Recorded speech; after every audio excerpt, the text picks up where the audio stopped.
Bonjour et merci à vous de nous joindre sur le canal 104 de Codeur Start Time pour suivre votre émission qui n'est rien d'autre que Matin 7, là où nous traitons de sujets liés au vécu quotidien des Congolais en général et des Quinois en particulier. J'ose croire qu'on va passer des bons moments ces matins. Vous devez savoir que le menu de ces matins se présente déjà comme suit. On aura comme invité principal dans cette émission M. Robert Congo.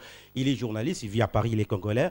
Il est aussi notre correspondant au niveau de l'espace Schengen. Juste après, on aura notre sujet du jour que vous prendrez connaissance dit ici là. Il faut dire que la musique aussi va nous accompagner tout au long de cette tranche d'animation. Il est temps pour moi de remercier la grande équipe qui nous accompagne ce matin. Je vois directement Blanchard Kandolo qui est à la prise de vie et Girens, Ley et Augustin Biamoutopo qui est à la régie.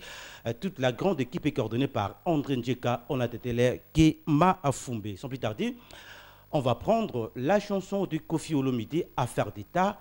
Et moi, je vous reviens juste après pour recevoir mon invité qui est Affaire d'État. Je crois bien que cette chanson a fait du bien à tous nos Baïmboka qui sont scotchés ce matin sur le canal 104 de Codeur Start Time. Comme je vous l'avais dit tantôt, donc on a sur ce plateau M. Robert Kombo qui est notre invité. Mais avant de le recevoir, on prend d'abord ceci.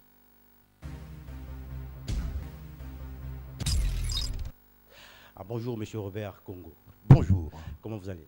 Ça va très bien. Alors, un grand plaisir pour nous de vous recevoir ce matin. Il faut dire que vous êtes journaliste, vous êtes congolais, vous vivez à Paris. D'abord, qu'est-ce que ça vous fait de revenir dans votre pays natal? Beaucoup de plaisir. Beaucoup de plaisir. Je suis parti en Europe en 1979. La première fois, je suis retourné en 2006. Et je suis encore revenu en 2009, 2010, 2011. Et puis en 2017. Mais c'est vrai, ça fait toujours un effet bizarre quand je me retrouve sur ma terre natale. Alors, s'il faut dire, vous avez fait 38 ans en Europe. 38 ans en Europe. C'est pas donné à tout le monde, hein? Oh, c'est pas facile. Bon, faut aussi dire que j'étais étudiant, très longtemps étudiant. Et je fais la Sorbonne pendant 13 ans. J'ai un doctorat en sociologie. Et après mon doctorat, je suis allé préparer un diplôme de journalisme et une maîtrise d'histoire. Donc tout ça, ça m'a pris le temps que ça a pris. Donc, et plus la famille que j'ai en Europe, ça fait tous ces temps-là. On rêve toujours de retourner chez soi, mais les conditions font que c'est toujours pas évident. On rêve toujours de retourner chez soi, mais d'abord, les études en Europe, est-ce que c'est facile? C'est facile, ça dépend. Dans le monde actuel, parce qu'il y a...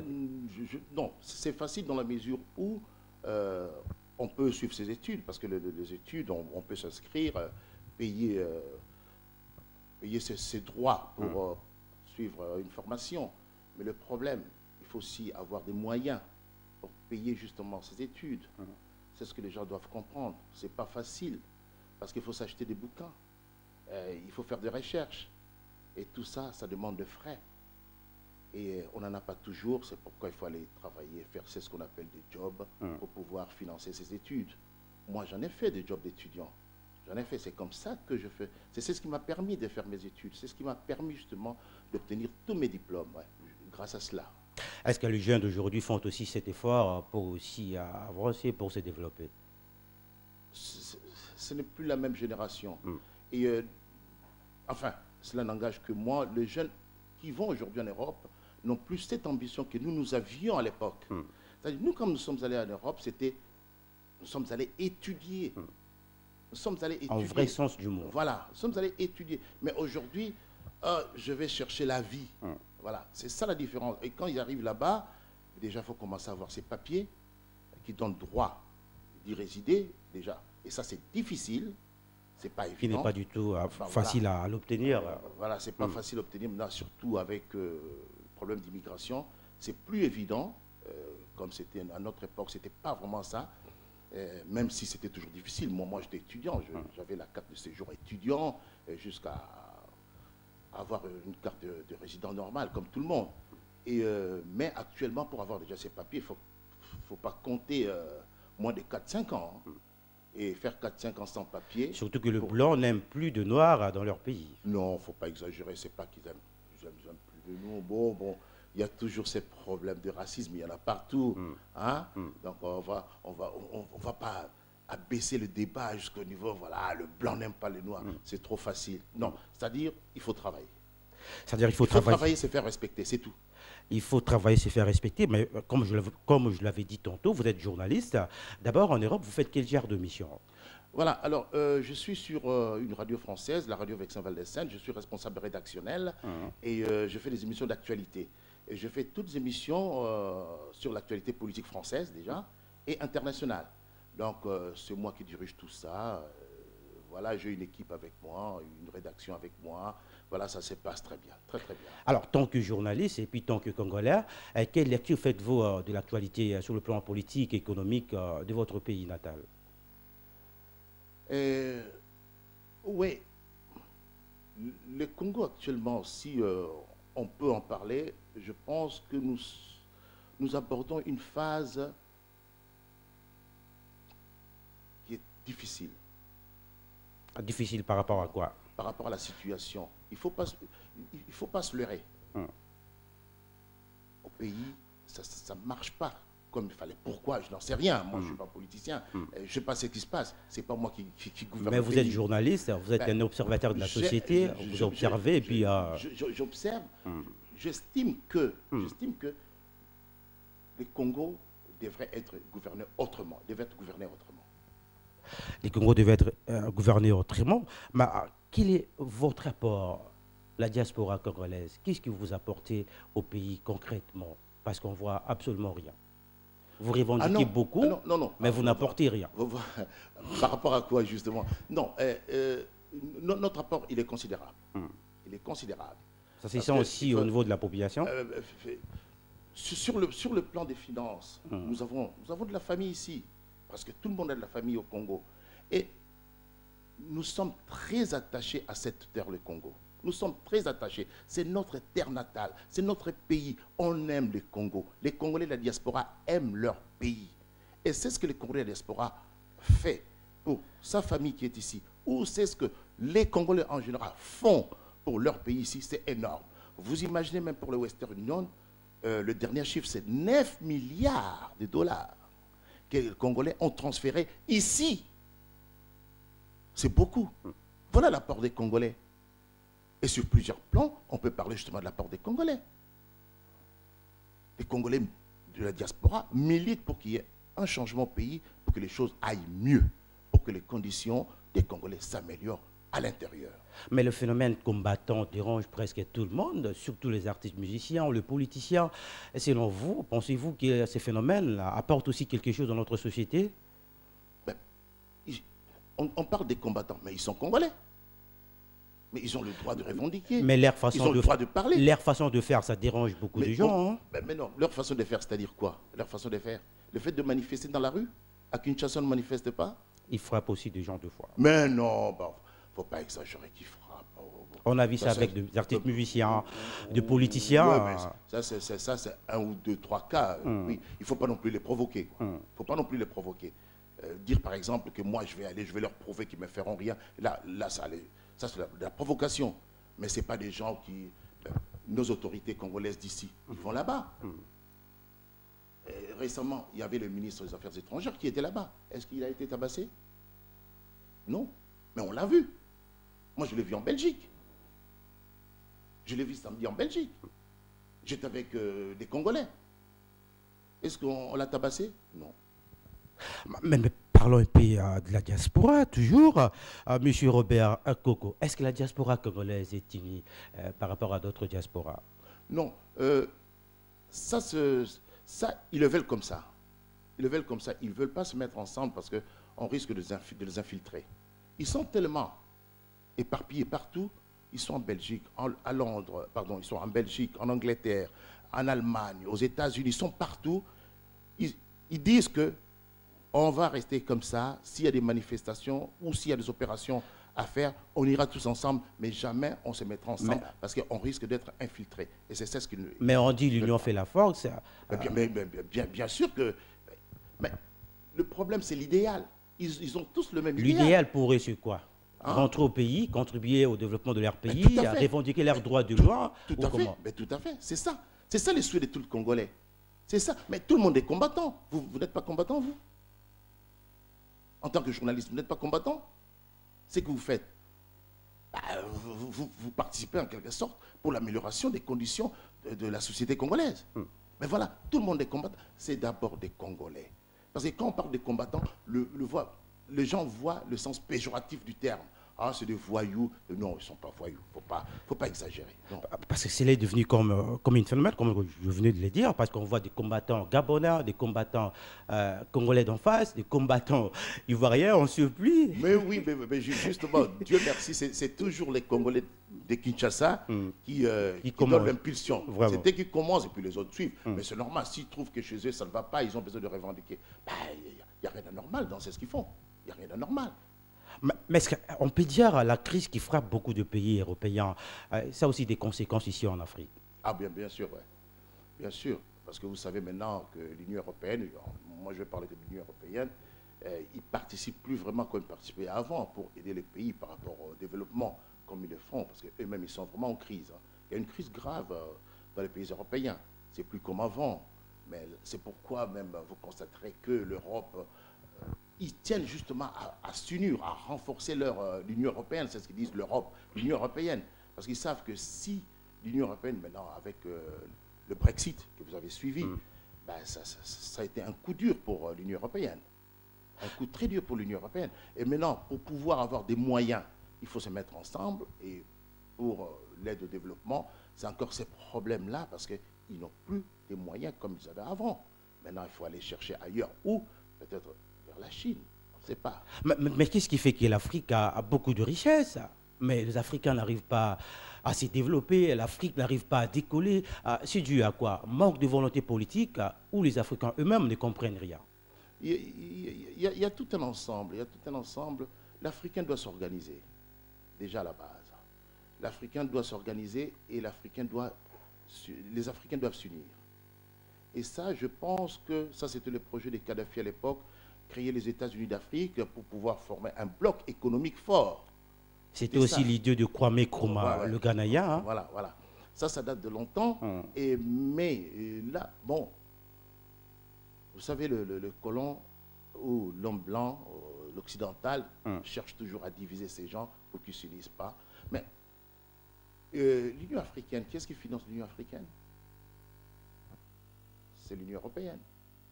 Donc on peut dire que les Africains ont toujours une main mise sur eux. Bien sûr, mais quand tu finances l'Union européenne, qu'est-ce que vous allez dire contre eux? Donc on ne pourra pas s'organiser en Afrique. Il faut que les Africains s'organisent. En faisant quoi concrètement, selon vous? Il faut que l'Union africaine devienne une structure indépendante de l'Union européenne qui puisse s'autofinancer. S'ils continuent à compter sur l'Union européenne, ils dépendront toujours justement de l'Union européenne. Au monde actuel, ça sera facile. Hein? Au monde actuel, ça sera facile. Ce sera facile, mais pour dire quelque chose, pour dire non, vous pouvez dire non à votre père et c'est votre père qui vous nourrit. Vous pouvez lui dire non, non. Mais M. Robert Kombo, vous vivez en Europe. Est-ce que les Africains doivent continuer à compter aux Européens? Non. Parce qu'on a vu, lorsque Barack Obama a été élu président des États-Unis d'Amérique, tous les Africains comptaient sur lui. De même avec Macron. Est-ce que les Africains doivent continuer à compter sur l'homme blanc? Non, mais justement, les Africains doivent s'organiser autrement que de continuer à rêver de je ne sais quel Messie qui viendra de je ne sais quel pays. Non, ça c'est faux. Le problème, c'est que les Africains, on a un problème de leadership. Voilà, en Afrique en général, il y a un problème de leadership. Donc vous voulez dire qu'on n'a plus de repères ici? Il n'y en a pas. Il faut dire les choses telles qu'elles sont. Il n'y en a pas, il n'y a pas de leadership. Des hommes comme de Lumumba, Kadhafi, Thomas Sankara. Ça n'existe plus. Il n'y en a plus. Il n'y en a plus. Quelqu'un pour donner l'impulsion, un dirigeant africain pour donner l'impulsion. Il n'y en a plus en Afrique. Et c'est ça qui fait que... Donc, quand vous attend de parler, vous voulez dire que les dirigeants africains n'ont plus de discours? Mais chacun défend ses intérêts. On le sait. C'est un secret des polichinelles. C'est un secret des polichinelles que malheureusement, nos dirigeants africains, ils sont là, ils voient beaucoup plus leurs intérêts personnels. Mais on le sait, c'est un secret des... Ce n'est pas les critiquer, de dire que voilà... ces gens-là, ils travaillent pour eux-mêmes, ils ne travaillent pas pour la population. Mais non, ce n'est pas une insulte, c'est la vérité, c'est tout. Alors, comment est-ce que vivent les immigrés en Europe? Ils travaillent. Ils travaillent. Hein. Ils font leur boulot. Ils sont formés. En parlant justement des Congolais, nous avons des Congolais bien formés en Europe. Parce qu'on a vu beaucoup Dans tous les d'Africains domaines. mourir en Italie, en Non, France. mais ça c'est autre chose. C'est des gens qui fuient la misère ici en Afrique et qui cherchent l'Eldorado européen. Ils veulent aller vivre mieux par rapport à leur pays respectif. Mais sinon, ceux qui sont installés en Europe, ils travaillent et ils vivent relativement bien. Hein, les Congolais, dans tout le domaine, on trouve des Congolais bien formés. Moi, je parle des Congolais qui sont bien formés dans tous les domaines. Et n'oublie pas que le Congolais, c'est un génie. Il se débrouille très bien. Mais pourquoi ils ne rentrent pas dans leur pays natal pour aussi contribuer au développement, M. Robert Kombo? Mais ils veulent bien retourner. Ils veulent bien retourner. Comme vous, après 38 ans. Moi, je vais bien. Moi, je vais bien. Je vais bien venir servir mon pays ici. Ouais. Mais bon, les conditions font que ce n'est pas encore le moment. Quelles conditions que vous dites? Vous avez que vous évoquez?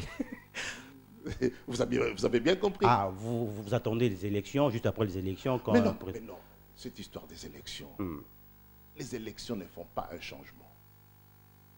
Les élections ne font pas un changement. Mais c'est ce que vous, ceux de la diaspora, attendent, apparemment. Écoutez, les élections, oui, peut-être pour qu'on change de gouvernance, je ne sais pas. Mais les élections, on peut avoir... Le président actuel peut partir, un autre président va venir, vous pensez que ça va être mieux? On ne sait pas. Les élections ne font pas un changement. C'est ce qu'on aimerait, nous, qu'il y ait vraiment un changement radical. C'est-à-dire qu'il y ait une autre façon de gouverner le pays. De travailler pour l'intérêt général de la République. Pour l'intérêt général, pour l'intérêt commun, et non pas pour les intérêts particuliers. Non. Non. Mais par rapport aux divergences d'opinion, que ce soit à côté de l'opposition, au côté de la majorité, quels conseils, comme étant journaliste, vous pouvez leur prodiguer? Qu'ils pensent à leur pays et qu'ils travaillent pour leur pays. D'abord. Le Congo d'abord. Le Congo d'abord, le reste après. Le reste après. Alors, vous êtes venu ici au pays. Quel est d'abord le but de votre voyage? Ben, je suis venu voir la famille. Comme ça fait depuis 2011, je n'ai plus encore revu ma famille. Je suis venu par rapport à ça. De temps en temps venir. Ça fait toujours du bien. Ça fait toujours du bien. Ça fait toujours du bien. Ça fait toujours du bien d'y rentrer dans votre pays natal, là. Mais par rapport à votre travail en Europe, est-ce que c'est facile par rapport à votre travail du journalisme? Vous avez l'accès facile pour avoir des informations? Ah ben oui, ah ben non. Là, je suis abonné à plusieurs agences d'information. Je suis sur une radio. Enfin, c'est pas la même situation. On ne va pas comparer la France et le Congo. C'est pas... Non, non. Donc, j'ai accès à pas mal d'informations. Je reçois au moins 300 dépêches en une matinée. Donc, c'est à moi de travailler là-dessus. Mais ça vous arrive aussi en Europe de faire des conférences pour former aussi d'autres jeunes qui viennent par rapport à votre métier? Non, former des jeunes, non.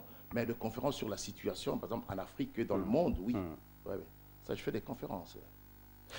Les gens qui participent, c'est essentiellement des Congolais ou... Non, dans toutes les nationalités. Blanc, noir, africain, japonais, tout le monde. Enfin, ceux dont le sujet intéresse. Hein, Pensez-vous à faire la politique un jour? Ça vous intéresse aussi? Non, faire la politique, politique, ça fait un peu péjoratif. Servir mon pays, oui. Ouais. Mais tout en étant politicien? Ou tout en étant journaliste? Tout en étant journaliste. Servir mon pays, oui. Ouais, ça, je veux bien. Alors, merci beaucoup, M. Robert Kombo continue. On va d'abord prendre une pause. On prend la chanson des Jolino. L'avenir appartient à la jeunesse. C'était bien Jolino Kizo. Je crois bien que cette chanson a fait du bien à maman Rita Kikunda, elle qui nous suit depuis la commune de Limité. Pourquoi pas aussi à maman Gisèle, la bruxelloise, qui est aussi branchée sur la télé républicaine. Alors, M. Robert Kombo, quelle lecture faites-vous de notre culture au niveau de la France, là où vous vivez? Ben, au niveau de la culture, si vous voulez, moi je participe beaucoup. C'est ce que je disais tout à l'heure, moi je fais des conférences, notamment j'en fais sur la culture, et j'essaie beaucoup d'assister nos artistes et musiciens, ceux au moins qui vivent en Europe, hein, parce que je vous dirais que j'ai été l'un de... Enfin, si pas le fondateur, mais le cofondateur de l'association des artistes musiciens du Congo. C'est ce qu'ils appellent Congo Seben. Qui est dirigé actuellement par qui? Par Kantani Mouma. Mais c'est moi qui étais, les gens ne le reconnaissent pas, c'est moi qui étais l'initiateur justement de cette organisation. Là, c'est une révélation que vous nous faites. Voilà, voilà. Donc c'est une information pour Télé 7. Voilà. C'est moi l'initiateur justement. Et puis l'idée, quoi en créant cette association? Mais c'était pour que nos artistes musiciens qui sont à l'extérieur puissent se mettre ensemble. Pour se mettre ensemble, s'organiser justement pour pouvoir défendre leurs droits et pour pouvoir justement, parce que beaucoup ne connaissent pas leurs droits surtout, et promouvoir leurs produits. Maintenant, ça fait maintenant combien de temps que cette association existe? Et puis ça a apporté quoi? Depuis 2011. Mais comme d'habitude, il y a eu des scissions à l'intérieur de ce truc-là. Je n'aime pas en parler parce qu'il y a maintenant 2 ou 3 Congos, je n'en sais rien. Moi, je ne suis pas là-dedans. C'est ça que je disais. Moi, j'ai été l'initiateur. Il n'y a pas l'unité au niveau de la diaspora. Voilà. Chaque fois que vous créez quelque chose, chaque fois que vous faites quelque chose, il y a toujours de division, il y a toujours de dislocation. Mais ça, c'est typiquement congolais, je ne vous apprends rien. Hein. Voilà. On comprend. Et quand moi j'ai eu l'idée, c'est une idée que moi, Robert Congo, j'ai donné à l'artiste musicien Donamo Betty, qui est le vrai fondateur justement de cette association Congo Seben. Moi, j'ai eu l'idée, j'ai juste eu l'idée. L'initiative est la mienne, mais la personne qui a mis en place cette structure, c'est l'artiste musicien Donamo Betty. Effectivement, c'était lui. Et lui, puis, il jouait dans quel orchestre? L'orchestre Kavacha avec les Mopero à l'époque. Okay. Ouais. Voilà. Mais aujourd'hui, par rapport à la musique, parce que la musique ne joue plus en Europe, on a vu ça avec Fally Poupa, avec Héritier. Est-ce que c'est important que la musique reprenne comme ça se faisait auparavant en Europe? Non. Ceux que vous appelez les combattants, ils sont en colère. Ils sont en colère. Moi, je ils sont pense en colère par rapport au gouvernement, par rapport aux artistes musiciens, par rapport à qui? Non, eux estiment, voilà. La réalité, quoi. Eux, ils estiment que ce n'est pas le moment de se réjouir. Parce que nos familles au pays, le pays ne va pas bien. Le pays ne va pas bien, donc ce n'est pas le moment. Selon, selon les combattants. Selon les combattants, ce n'est pas le moment de la réjouir. Ce n'est pas qu'ils sont contre la musique. Hein. Et je sais, ils écoutent quoi? Ils écoutent cette musique. Mais quand le musicien vient en Europe pour jouer, pour faire mais justement, ils ne veulent pas de la distraction. Pour eux, ça, c'est de la distraction. Donc, ce n'est pas le moment de la réjouissance, c'est le moment de la prise de conscience, justement, de la situation de notre pays. Prenons conscience que le pays, il faut que notre pays se relève. C'est tout simple. Hein? Mais M. Robert Congo, on ne peut pas dire que ce sont des comptes à rendre. Non, ils rendent des comptes à personne. Ce n'est pas des comptes à rendre. Non, non, non, non. Mais qu'est-ce que Fally leur a fait? Qu'est-ce que Watanabe leur a fait? Rien du tout. Mais ce n'est pas qu'ils sont contre Fally, ce n'est pas qu'ils sont contre Watanabe. Aux artistes musiciens, parce qu'Héritier Watanabe va jouer son concert, je crois, le 15 de chez moi. Je ne pense pas qu'il y ait lieu, ce concert. Je ne pense pas. Je ne pense pas, parce qu'eux, ils sont déterminés. Hein. Et c'est des gens qui ont des autorisations de la préfecture de Paris. Hein. Ces combattants? Il faut des choses légalement. Hein. Ce n'est pas des voyous, contrairement à ce que les gens racontent à l'extérieur. Ce n'est pas des voyous. Et même aussi pour le musicien, ils ont leur papier et puis ils ont leur autorisation de jouer. Mais l'État français sait que la musique congolaise, les concerts notamment, les concerts sont interdits sur leur territoire français. Ils ne veulent pas. Ils ont des autorisations qui font que ces gens, quand il y a un concert, ils viennent, il n'y aura pas de concert, il n'y en aura pas. Il faut des choses légalement. Ils ne trichent pas. Ils ne trichent pas. Ils ne viennent pas casser. Ils viennent juste dire qu'écoutez, il n'y aura pas de concert. Mais vous êtes qui? Voilà. La lettre de la préfecture est là. Il faut des choses légalement. Est-ce qu'il y a aussi du dialogue qui se font au niveau de l'ambassade, par exemple de la France, ambassade congolaise en France? Est-ce qu'il y a aussi du dialogue entre les combattants et puis l'ambassadeur? Ah, ce n'est pas toujours évident, vous savez, comme je disais tout à l'heure, que ces jeunes sont en colère. Mais je pense qu'il y a... Apparemment, ils n'écoutent personne. Mais ce n'est pas qu'ils écoutent personne, il faut savoir discuter avec eux. Il faut savoir discuter avec eux. Moi, je discute avec eux. Moi, je ne suis pas combattant, mais je discute bien avec eux. Je n'approuve pas tout ce qu'ils font, mais j'essaye quand même de discuter avec eux. Il y a des choses, il faut parler avec eux. Mais si vous vous braquez par rapport à ce qu'ils font, et eux, pour eux, c'est la provocation, ils réagissent autrement. Monsieur Robert Congo, parce que vous êtes congolais, vous êtes rentré au pays, qu'est-ce que vous direz aux gens qui hésitent à rentrer dans leur pays natal pour contribuer, pour amener aussi leur façon du développement, que ce soit du côté de la population, soit au niveau du pays? Non, c'est-à-dire leur dire à eux ou bien dire à nos autorités ici. Non, l'air du rail. À eux, Oui. mais tout le monde Les veut gens retourner, c'est ce que je vous disais. Mais ils ne Tout le viennent monde- pas, c'est ça aussi qui cause problème. Mais On non. voit le Malien qui rentre dans leur pays, ils investissent. Mais chez nous, c'est le contraire. On parle que de forme, des habits et tout. Et puis, voilà. Non. C'est ce qu'on voit à la C'est télé trop- tous les jours. Hein. C'est trop facile de dire qu'ils voient. C'est ce qu'on voit à la télé tous les jours. Non, les Congolais, des Moi, je vais acheter de nature, les Congolais propres. Ça, vous savez, je vous apprends rien. Les Congolais, il est propre. Mais On n'en vous dit savez- qu'on ne vient pas, mais il faut aussi penser au pays. Mais ils pensent au pays, mais justement, c'est pas pour rien qu'ils manifestent, c'est pas pour rien qu'ils se révoltent, c'est pas pour rien qu'ils disent qu'il faut que ça change, c'est pas pour rien qu'ils disent que nous voulons. Mais pourquoi retourner- pas rentrer dans leur pays natal pour revendiquer leurs droits? Vous connaissez la réponse. Non, je ne connais pas. Mais voilà, mais justement, le problème, c'est qu'ils veulent pas, ils veulent pas que leur situation, parce que si eux, s'ils rentraient, ils savent déjà c'est ce qui leur attend. Ils le savent. Ils le savent. Ils prédisent l'avenir, apparemment. Non. Mais ils sont conscients que c'est ce qu'ils font, et c'est ce qu'ils font ne plaît pas aux autorités en place. Ils le savent. Et pourtant, ils font rien de mal. Hein. Ils font rien de mal. Mais ils savent que aller là-bas, c'est dangereux. Ça, c'est un, deux. Et ceux qui peuvent venir investir, ils veulent bien venir investir. Ils ont l'argent, ils ont les moyens. Et sur le plan administratif, il leur faut des papiers. Est-ce qu'ils ont cette facilité d'obtenir ces papiers? Administrativement parlant. C'est pas évident. Ce n'est pas évident.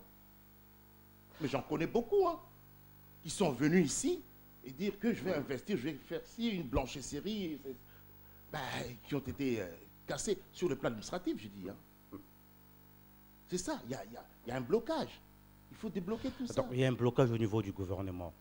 Non, pas forcément. Il ne faut pas tout le temps que j'ai le gouvernement. Non. Ce n'est pas le gouvernement qui est dans l'administration. Et le monsieur qui est là devant, je ne sais pas moi, quel bureau, ce n'est pas le ministre qui est là. Il faut que tout le monde à sa place prenne conscience. En commençant justement par le ministre et par tous ces affiliés-là. Qu'ils prennent conscience que voilà, le Congo doit s'éveiller. Le Congo doit s'éveiller. Et comment? Par l'apport de tout le monde. Même ceux qui sont ici. Moi, je ne sous-estime pas nos compatriotes qui sont ici. C'est des gens intelligents, très intelligents. Ils n'ont rien envié à ceux qui sont à l'extérieur. Et l'apport de ceux qui sont à l'extérieur, ils ont appris, ils ont vu, ils connaissent maintenant que les Congolais se mettent ensemble. Avec ce que moi je connais, avec ce que l'autre connaît, qu'on met tout ça ensemble pour développer notre pays. C'est ça justement qu'il faut faire. Il faut aider le Congolais à retourner chez lui, ici, et aider ceux qui sont ici à s'épanouir. Alors, lorsque vous voyez, il y a tant de Congolais qui souffrent, qui travaillent durement, mais par rapport à leurs revenus ici au pays, par rapport à leurs revenus, ça ne leur permet pas de vivre convenablement. Vous, tant que Congolais, ça vous choque aussi deux fois? Ça nous fait très mal. Ça nous fait très mal. Très mal. J'en dirai pas plus. Ça me fait... Je suis là depuis samedi. C'est ce que je vois, c'est... Qu'est-ce qui vous a plus marqué? La misère. La misère de la population. Ça se voit, ça se voit. Il n'y a même pas besoin qu'on m'en parle. Je vois comment ce peuple souffre. Je vois comment ce peuple a mal. Et je vois comment ce peuple est abandonné à lui-même.